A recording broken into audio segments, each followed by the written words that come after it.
प्रवास action news network और आप सभी का स्वागत है। प्रधानमंत्री नरेंद्र मोदी की अर्जेंटीना की द्विपक्षीय यात्रा दोनों देशों के आपसी संबंधों को प्रगाढ़ बनाने की दृष्टि से तो महत्वपूर्ण है ही, साथ ही इस यात्रा का एक और बड़ा रणनीतिक असर होने जा रहा है। हम आपको बता दें कि वर्तमान वैश्विक व्यवस्था में लैटिन अमेरिका और एशिया के देशों के बीच आर्थिक और रणनीतिक रिश्ते गहराते जा रहे हैं। अर्जेंटीना और चीन के संबंध इसी उभरते भू राजनीतिक समीकरण का हिस्सा हैं। बीते एक दशक में अर्जेंटीना ने चीन के साथ अपने व्यापारिक, निवेश और कूटनीतिक संबंधों को अत्यंत मजबूत किया है। यह संबंध न केवल क्षेत्रीय रणनीति को प्रभावित कर रहे हैं, बल्कि भारत के लिए भी कई अवसर और चुनौतियां उत्पन्न कर रहे हैं। हम आपको बता दें कि चीन अर्जेंटीना का दूसरा सबसे बड़ा व्यापारिक भागीदार है। दोनों देशों ने कृषि, अवसंरचना, ऊर्जा और रक्षा जैसे क्षेत्रों में कई समझौते किए हैं। चीन अर्जेंटीना से बड़ी मात्रा में सोयाबीन, मांस और कृषि उत्पाद आयात करता है। साथ ही चीन ने अर्जेंटीना में जल विद्युत परियोजनाओं और परमाणु संयंत्रों में भारी निवेश किया है। यही नहीं, अर्जेंटीना वर्ष 2022 में बेल्ट एंड रोड इनिशिएटिव यानी BRI में शामिल हुआ, जिससे चीन की लैटिन अमेरिका में रणनीतिक उपस्थिति और गहराई। एक खास बात और है कि अर्जेंटीना लिथियम ट्रायंगल का हिस्सा है और चीन ने वहां की कई लिथियम परियोजनाओं में निवेश कर रखा है। चीन का अर्जेंटीना में गहराता प्रभाव भारत के लिए रणनीतिक दृष्टि से चिंता का विषय है, खासकर जब चीन की नीति ग्लोबल साउथ के देशों में कर्ज और निवेश के माध्यम से प्रभाव बढ़ाने की रही है। यहाँ यह भी काबिले गौर है कि भारत इलेक्ट्रिक वाहनों और ऊर्जा भंडारण के लिए लिथियम पर निर्भर है। अर्जेंटीना में चीन की बढ़ती हिस्सेदारी इस महत्वपूर्ण खनिज की वैश्विक आपूर्ति में भारत को पीछे धकेल सकती है। इसलिए भारत अर्जेंटीना के साथ अपने संबंधों की मजबूती देना चाहता है, लेकिन चीन की पहले से मौजूदगी भारत की कूटनीतिक पहुंच को सीमित कर सकती है। लेकिन भारत के ग्लोबल साउथ को जोड़ने की नीति अर्जेंटीना जैसे देशों में स्वीकार्यता पा रही है। देखा जाए तो भारत और चीन दोनों ही अर्जेंटीना को एक बड़ा कृषि, औद्योगिक और खनिज स्रोत मानते हैं। हालांकि चीन का आक्रामक निवेश मॉडल भारत के लिए प्रतिस्पर्धा को कठिन बना देता है, खासकर तब जब भारत सतर्क और स्थिर निवेश नीति पर चलता है। सवाल उठता है कि भारत की रणनीतिक दिशा क्या होनी चाहिए। इसका जवाब यह हो सकता है कि भारत को अर्जेंटीना सहित लैटिन अमेरिका के देशों में उच्च स्तरीय राजनीतिक और व्यापारिक संवाद को और गहरा करना होगा। साथ ही अर्जेंटीना में लिथियम जैसे संसाधनों के लिए भारत को चीन के समानांतर रणनीतिक साझेदारियां बनानी होंगी। इसके अलावा सॉफ्ट पावर के माध्यम से भारत अर्जेंटीना में अपनी पहचान मजबूत कर सकता है। प्रधानमंत्री नरेंद्र मोदी के अर्जेंटीना दौरे में देखने को आया कि भारत जिन उद्देश्यों और लक्ष्यों को लेकर चल रहा है, उसमें सही रणनीति के साथ आगे बढ़ रहा है। वैसे भी हाल के वर्षों में भारत और अर्जेंटीना के द्विपक्षीय संबंध ऐतिहासिक, कूटनीतिक और आर्थिक दृष्टि से लगातार प्रगाढ़ हुए हैं।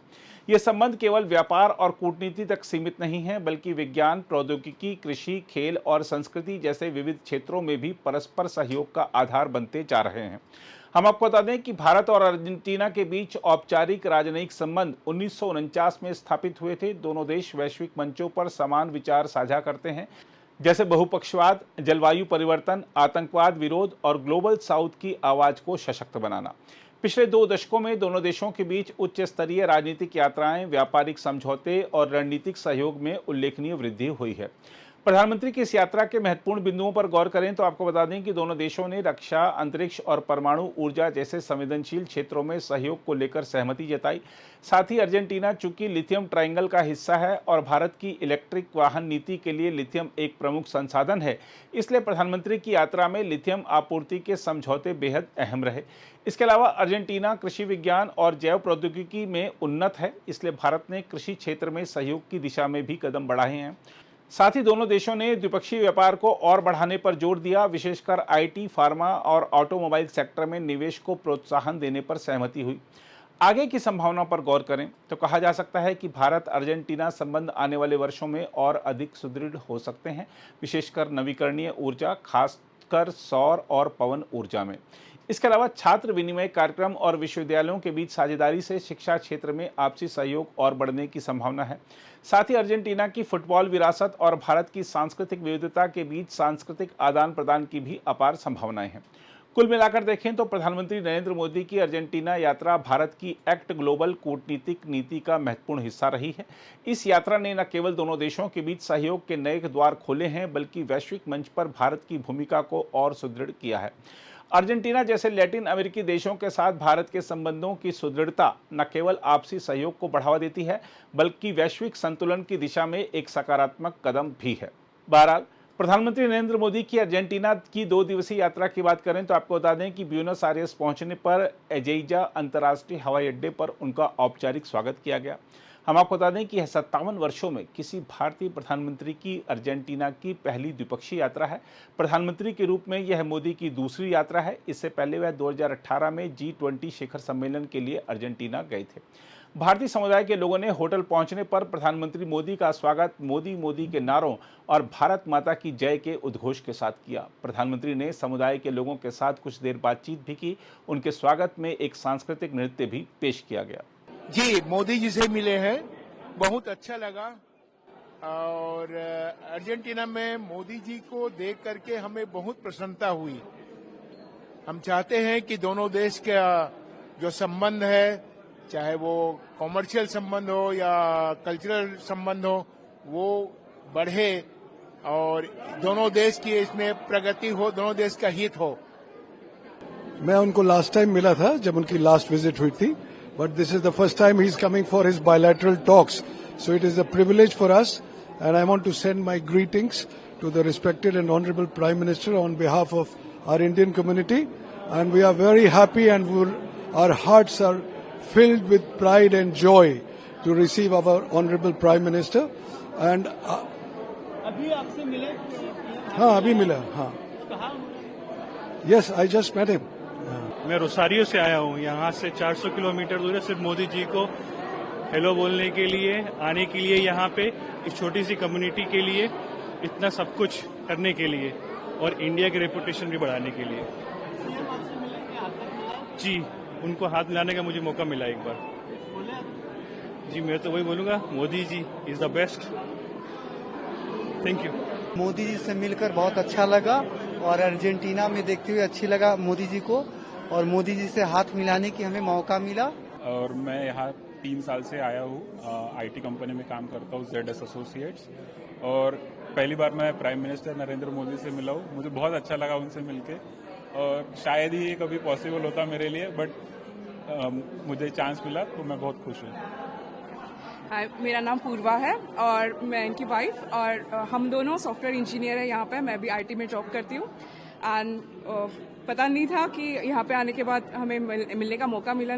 मतलब बहुत अच्छा लग रहा है, कैन नॉट एक्सप्रेस हिम। इनका ऑरा अलग है, उनको देख के इन पर्सन मिलने की खुशी अलग है। So we are really happy. Yes, first of all, we are very honored to have been invited because it's the first time he is here. So we are very happy about that. And about India, well, I think the best thing is people. You Indians are just great. You make your country different, and I always like to say that if there's only one country you can visit in your life, that country should be India. It's my name. I think she said like everything we think about India. We traveled together in this country, and we fell in love since we arrived there, with the people, with everything in there. And as she said, you should visit India once in your life. Hello, I'm Deborah, and I love India, and I love culture of India, mandalas, rangolis, and Ayurvedic massage. So the spiritual vibes also, and everything is fantastic. Well, it was a life-changing experience for sure. We have been working hard for giving the best to represent these Indian dance forms with so much respect from our sides. So I'm really happy now. I think he enjoyed it. He was watching at us like very carefully, and he even congratulated us. So it was a very intense experience. Am I feeling happy now? Your name is? Namaskar. I am Anandini Dasi. Anandini, how was your experience? You met Indian Prime Minister Modi. What sort of dance performance you performed in front of him? And how was the entire experience to meet Prime Minister Modi? Okay, we all feel such a honor, and we feel blessed. he seems to be a very simple person. You know, I was really surprised about that because he was carrying the children, you know, and observing our, you know, small performance. So we were working so hard, you know, to offer a proper welcoming to him, you know, a very traditional one, because we want to work all together, you know, just trying to spread the best of Indian culture, this sacred heritage, you know. We all are working for that. And I really know that he's working, you know, so hard to keep, you know, to revive that, the greatness of Bharat. So we feel super honored for that. So thank you so much.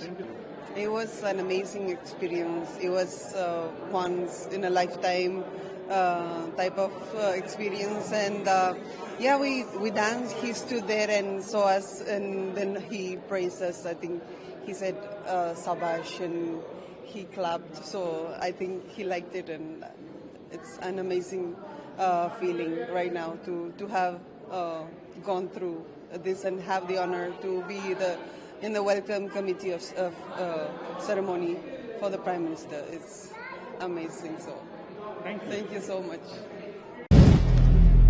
अगर आप भी लेना चाहते हैं देश दुनिया की तमाम जानकारी तो आज ही सब्सक्राइब करें हमारे चैनल को।